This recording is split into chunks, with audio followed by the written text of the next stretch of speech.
Baik, bismillahirrahmanirrahim. Assalamualaikum warahmatullahi wabarakatuh. Jumpa lagi ya bersama Pak Septian di pembelajaran geografi. Nah, kali ini kita masuk ke bab kedua.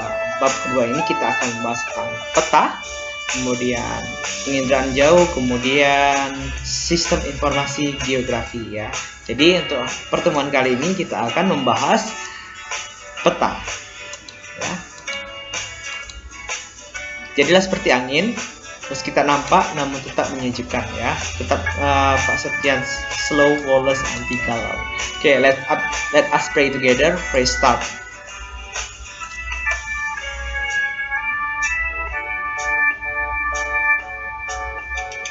Amin. Oke, see, kita langsung ke slide selanjutnya. Oke, peta ya. Oke, peta itu apa sih? Oke, sebelum kita mengenal lebih jauh peta itu apa, kita harus kembali dulu ke masa lalu ya. Oke, jadi pada dasarnya peta itu ilmuwan memperkirakan peta sudah ada sebelum adanya tulisan. Ya, ini dari para ilmuwan menyatakan bahwa misalnya peta sudah ada duluan sebelum tulisan. Oke.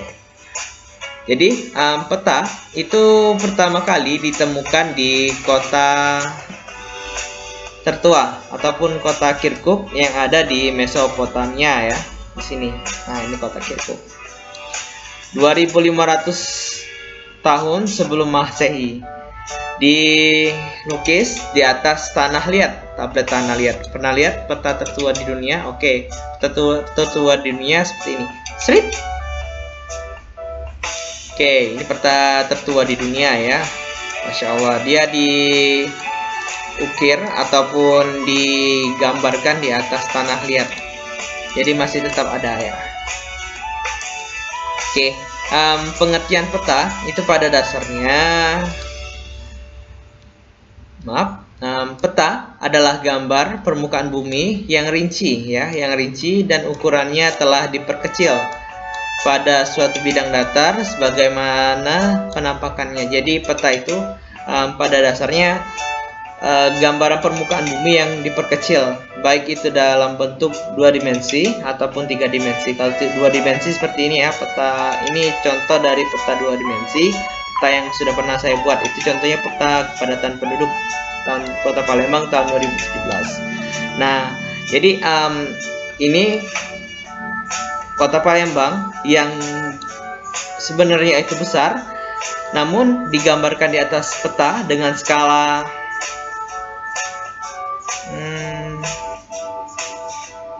skala tertentu, diperkecil ya. Ini saya lupa memasukkan skalanya.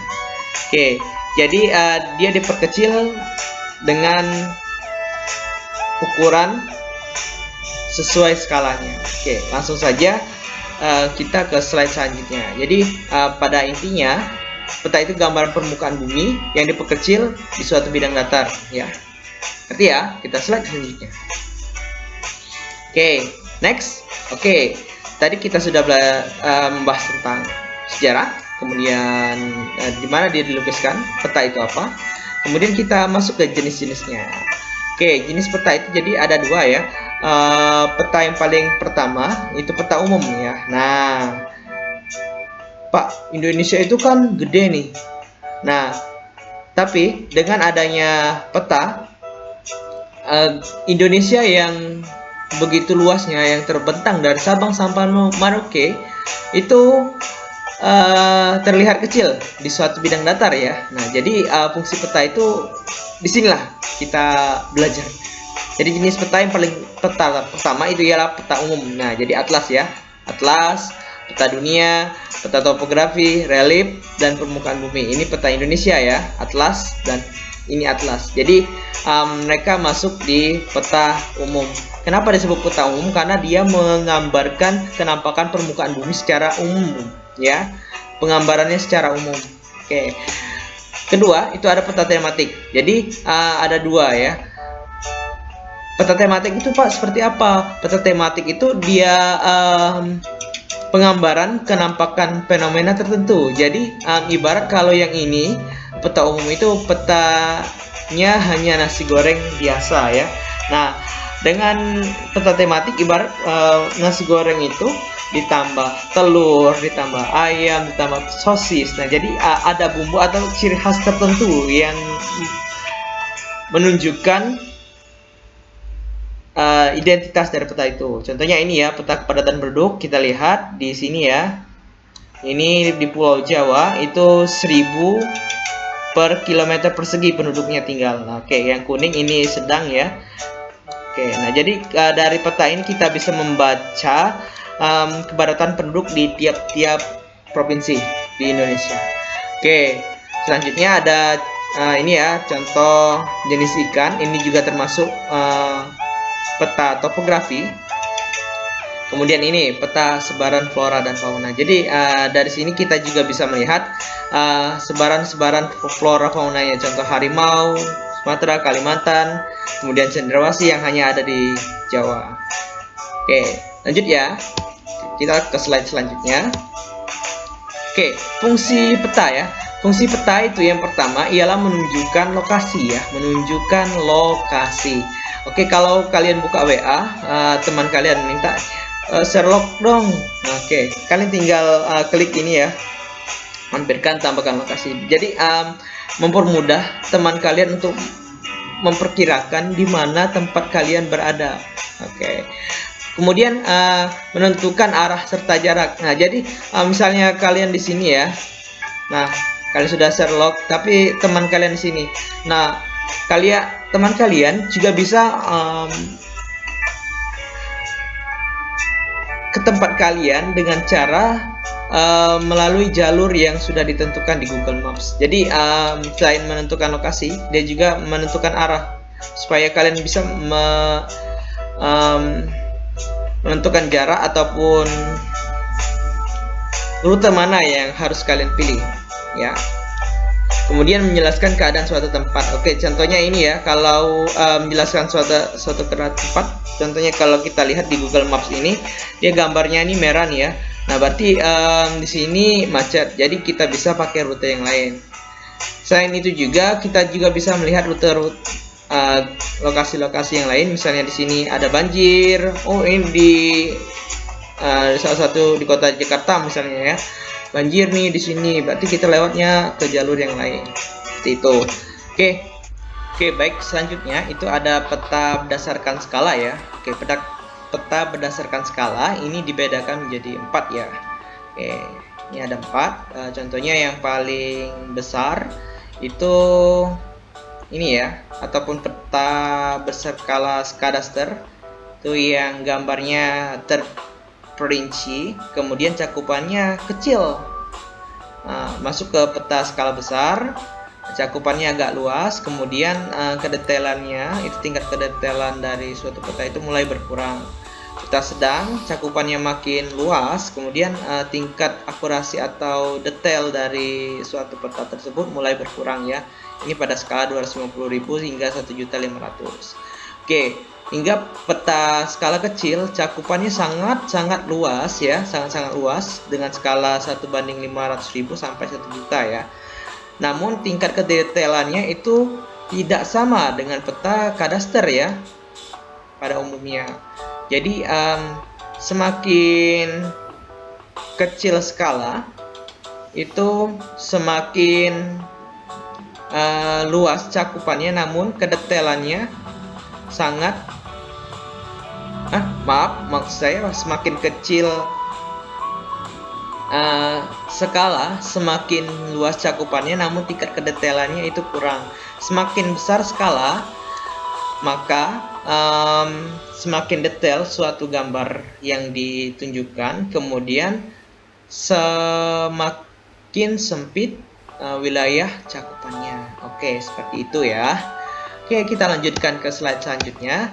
Ada rumus ya, rumus segitiga untuk menentukan skala peta. Oke, kalau kita lihat itu JS di sini ialah jarak sebenarnya. Oke, kalau JP yaitu jarak di peta, kemudian S itu skala. Oke, jadi kalau kita ingin mencari yang namanya jarak sebenarnya, maka yang kita butuhkan adalah ini ya, yang ini kita cari berarti yang ini kita tutup.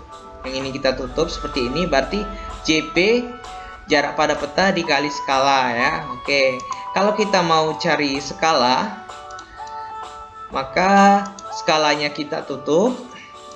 Skalanya kita tutup seperti ini, berarti jarak sebenarnya dibagi dengan peta ya. Seperti itu.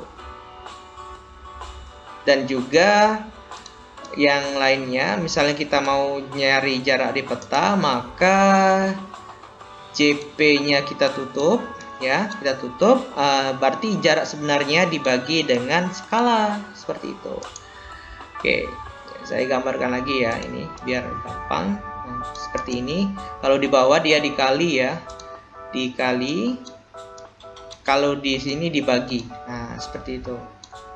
Jadi rumus untuk menghitung skala peta itu sangat mudah, insya Allah. Oke, baik, kita langsung lanjut ke contoh soalnya saja ya. Kita ke slide selanjutnya. Oke, contohnya itu ada contoh yang pertama. Oke, contoh yang pertama itu diketahui suatu peta skalanya itu 1:100.000 ya. Oke, 1:100.000 ini berarti maksudnya 1 cm di peta. Senti di peta sama dengan 100.000 cm di lapangan. 100.000 cm di lapangan. Nah, kayak gitu kalau kita baca peta lapangan ya. Nah, kemudian jarak kota A ke kota B itu adalah 18 cm. Nah, tentukanlah jarak sebenarnya dari dua kota tersebut. Oke, di sini kalau kita nyari JS tadi ya, jarak sebenarnya, maka JS-nya tadi posisinya di atas tadi ya. Kita gambar di sini. Oke, JS, JP ya, ini JP, ini S. Nah, berarti JS-nya kita tutup berarti JP dikali skala ya. Nah, berarti jarak sebenarnya sama dengan skala. Skalanya itu jadi kita di sini kita samakan dulu rumus penyebutnya ya. Jadi dari kilometer, hektometer, dekameter, meter, desimeter, sentimeter hingga milimeter ya.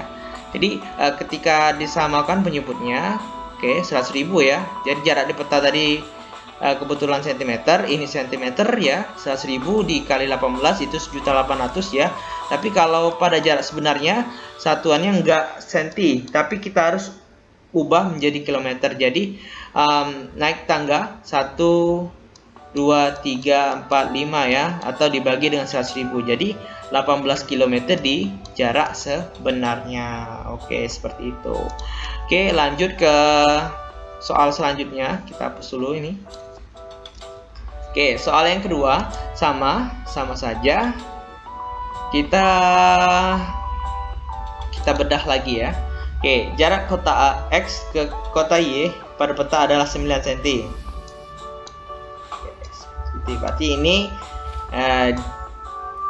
JP-nya ya. Nah, jarak sebenarnya JS-nya itu 8,1 km. Nah, ini penyebutnya kita samain dulu, cm ke kilometer. Boleh mau lebih enak kita jadikan semuanya jadi cm ya. Oke, dari sini kita lihat 8,1 km ya, 9 cm tetap. Berarti di sini 810.000 dibagi 9 cm. Oke, berarti semuanya sama-sama dibagi 9 cm ya. Nah, oke, seperti ini. 9 dibagi 9, 1 ya. Oke, 810.000 cm dibagi 9, 9 kali 9 810 ya, berarti 90.000. Berarti jarak skala pada peta tersebut adalah 1:90.000. Oke, ngerti ya? Lanjut kita ke soal selanjutnya. Oke, kita ke soal selanjutnya. Oke, bagaimana kita cara menentukan yang namanya jarak pada peta JP ya? Oke, nah kita ketahui skalanya S-nya 1:110.000. Jarak kota Canberra ke kota Sydney itu 77 km. Berarti kalau JP berarti JS per S ya. JP-nya kita masukin ini kilometer tapi masih dalam bentuk satuan ya. Dan skala yang tadi 110.000 cm. Berarti kilometernya kita ubah menjadi cm dulu biar lebih enak menghitungnya. Berarti ketika sudah seperti ini jadi lebih mempermudah kita untuk membaginya. Oke, jadi 77 km di convert jadi cm itu 7.700.000 cm. Nah, jadi tinggal kita bagikan 7.700.000 dibagi 110.000 itu adalah 70 cm. Oke, itu ya. Oke, baik. Alhamdulillahirrabbilalamin. Doa penutup majelis. Oke, saya akhiri. Wassalamualaikum warahmatullahi wabarakatuh. Bye-bye.